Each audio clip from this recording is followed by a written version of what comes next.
Client brought in two new Vox hand-wired amps. This is the AC-10. He also got the AC-15.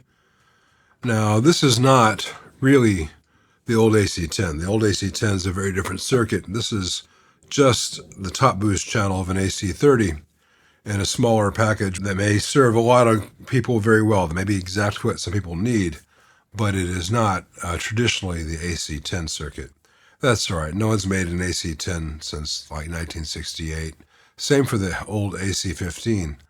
Let's see what this is, though. It is really beautiful. This is probably the most beautiful amp that Vox has made since about 68. At some point, I'll show the copper panel. They really got the color right. It's a very, very attractive amp, even if it does have the smooth Tolex versus the basket weave that we mostly associate with Vox. It's an odd texture there. And the Tolex does not extend into the cutout on this amp. Has a lot of screws here. So let me take all these screws off that hold the panel in place, and I'll loosen the two big ones on each side so I can get this out safely, and we'll check right back. I've discussed this in a lot of videos, but I can't say it too much. When you have a number 3 Phillips screw, use a number 3 Phillips screwdriver, otherwise you'll just deform the screw head. That should be enough. And if you have one of these amps, please notice that some of these screws, like these here, are going to be machine screws. Others, like these here, are going to be wood screws. Don't mix and match them. If you put a machine screw where a wood screw will go, it'll just tear up the wood. If you put a wood screw where the machine screw should go, it'll tear up the metal. Just really keep them separate. This is a wood screw. See the pointy bit? This is a machine screw. See the flat bit? Machine screw goes into metal. Wood screw goes into wood. Get it? Got it? Good. Well, I've looked through here and taken some measurements. It's got a little reverb tank in it, the short one. Probably won't sound fantastic, but it's there. Seems to be a solid state reverb circuit. It's got kind of sort of the top boost circuit, but it's plate driven, not cathode driven. All this is hung off the plate, a V1. And there are only two preamp tubes in the amp. There's an additional gain stage, which is done by this little MOSFET here to get the gain up to where it would be in a Vox. There's some strange things here with deviations from anything I've seen before. Like here, there's a 220K resistor in series before the volume pot on the top boost channel. This is not how I go about building a single channel Vox. I'm not sure what differentiates this between this and the AC-15. Now I've got an AC-15 in the other room. I haven't looked at it yet. Maybe it's got more tube stages, and this is the baby brother version. This may sound great for certain needs. I can already tell that it's not going to sound like an old AC. It's not going to sound like a 10-watt version of an AC-30, and it's not going to sound like an old AC-10. That doesn't mean it's bad. It's just, it's not the thing that it promises from the cosmetics. The cosmetics say, hey, you're buying this vintage gem, and it's not. And it's not really that well built, which is just disappointing for the price. This is built about as well as the regular hand-wired series, which is not that great either. For instance, here, this poor 22 nanofarad cap, they melted the hell out of it because it was mounted too close to here, and they soldered it anyway. The whole thing is full of that lead-free solder that Vox is using these days that dries to a consistency of a hardened toothpaste and is a pain in the butt to work with. Defeats the point of doing turrets. If you're going to do that, just go ahead and do circuit board, not turrets, because this stuff is really, really hard to work with. A turret board promises easy service, and this just flies in the face of that. You can see it has the same tiny little 16 millimeter pots as the other hand-wired amps. They're not very good. I mean, they're fine, they work, they're functional, but for the price that they charge for the hand-wired, you'd expect to get something with better taper and feel.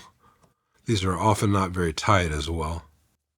This is kind of odd. They've done what seems to be a dual section, I mean, it is a dual section, dual gang pot. It seems to be a Larmar master volume, but they've got the resistors from pins lugs 2 to 3, as opposed to lugs 1 to 2. So there's no constant reference to, in this case, ground for the grids of the tubes should this pot fail. It's interesting. I think they just did it to adjust the taper. It doesn't seem to be necessary. I've not measured it. I'm not that interested. It's a beautiful amp. I'm about to find out if it sounds any good, but it's not, on the surface of it, it's not something that I think I would probably be able to recommend to people.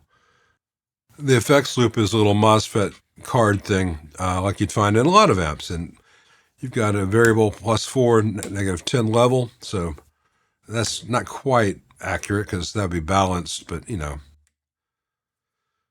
it's probably closer to -10, -30. And the very important, probably bypass switch. If ever I've played an amp that does not need an effects loop, it's any good sounding Vox. So this one may need an effects loop. We'll find out. But beyond all that, it is a pretty thing, you know. So probably sell a whole lot of these. I haven't looked up the price. I'm sure it's a discouragingly inflated price for what you actually get. That seems to be how many of these things work these days. It's always discouraging when I do a video on one of these things and I say, hey, that doesn't sound like a Vox, and people tell me I'm crazy because it says right there, Vox on it, et cetera, et cetera. You know, before I get to the next part of this video where I'll put a mic in front of it and let you hear what it sounds like, just remember that I service an awful lot of actual JMI Voxes. And so my criteria for what a Vox sounds like are different than most players. And it's not me being a snob or being elitist. It's just a matter of fact. If you play a few hundred, or maybe at this point, a few thousand examples of the real deal in restored, immaculate condition, you have a sense of what they're capable of being and what the circuit can deliver. And most of the stuff coming out with the handwired badges have always been pale imitations. Anyway, let's see what this imitation sounds like, pale or otherwise. All right, the first thing I noticed is that it has a pretty high self-noise for a brand new amp. I don't know if that's just mismatched EL84s or what. It's very bright. It does not have any cut circuit, which most Voxes using this kind of topology do have. Many of the models which don't have a dedicated cut control at least have the 4.7 nanofarad cap in series with the resistor across the outputs. I don't see that in this amp, and it can be a little bit glassy. I've got the treble down to try to show it at its best. It's still kind of bright.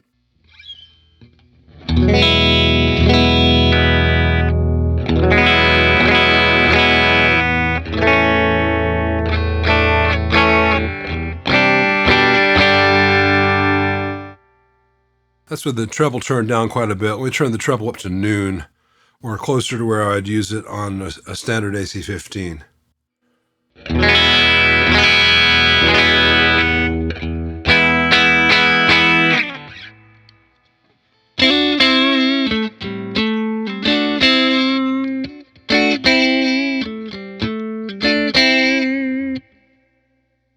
So, you know, it's okay. Meh. It's all right. Let's see what it does as far as actual gain. All right, 1 o'clock on the volume.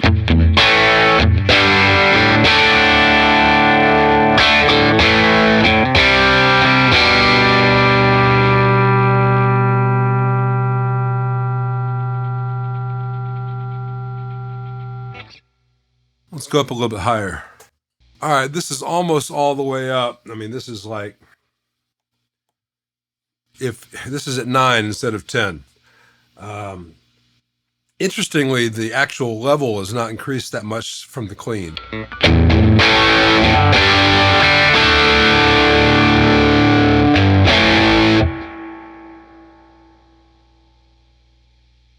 That hiss is there with the volume off on the guitar. It's just a noisy circuit. Speaking of which, let me show you some things. Let me turn it back down to a clean setting. Back to clean, but I turned the reverb all the way up. Quite a bit of noise in that solid state reverb circuit.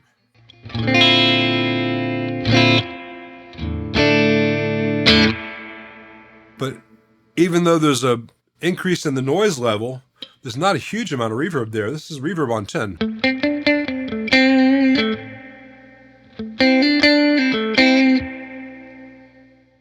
just turned the reverb from 5 o'clock down to 11 o'clock.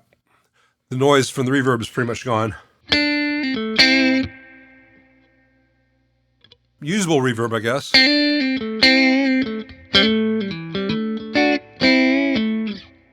Nothing I'd ever be like, oh, check out that reverb, but you know, it has reverb. Let me show you one of the problems I found. I'm going to turn the effects loop on and off.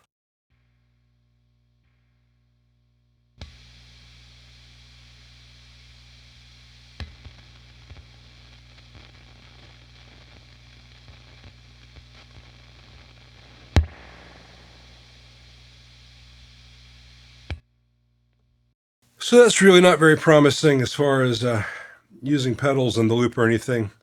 I don't think it's a very good sounding loop. It's certainly very, very noisy.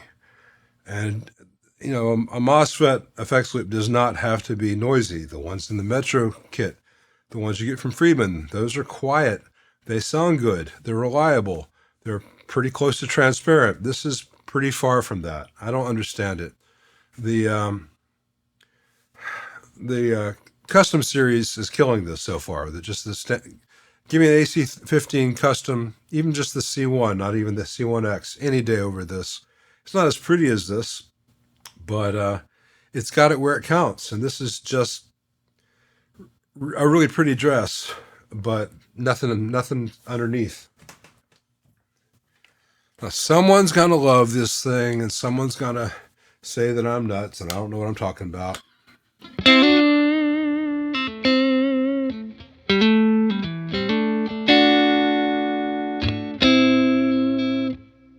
And you can get some good sounds out of this amp, but they're just that. They're good. An amp that costs as much as this should be capable of great sounds. And given the noise of the effects loop and the noise of the reverb, if you turn it up to really noticeable levels, they're not really features anymore.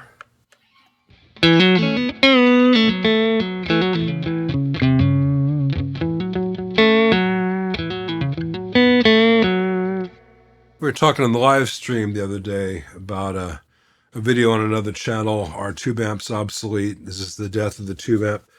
And I think it's things like this that will hasten that really bring about that result if we're not careful as an industry. I mean, companies put out bad sounding amps and then people buy them. Yeah, I think I could get much better sounds than this from my Tone X or my HX Stomp. But compared to the real Voxes I've played, even the lowly custom series they have out now, those get sounds that you cannot replicate with the digital stuff. But this you can surpass, not just replicate, with digital.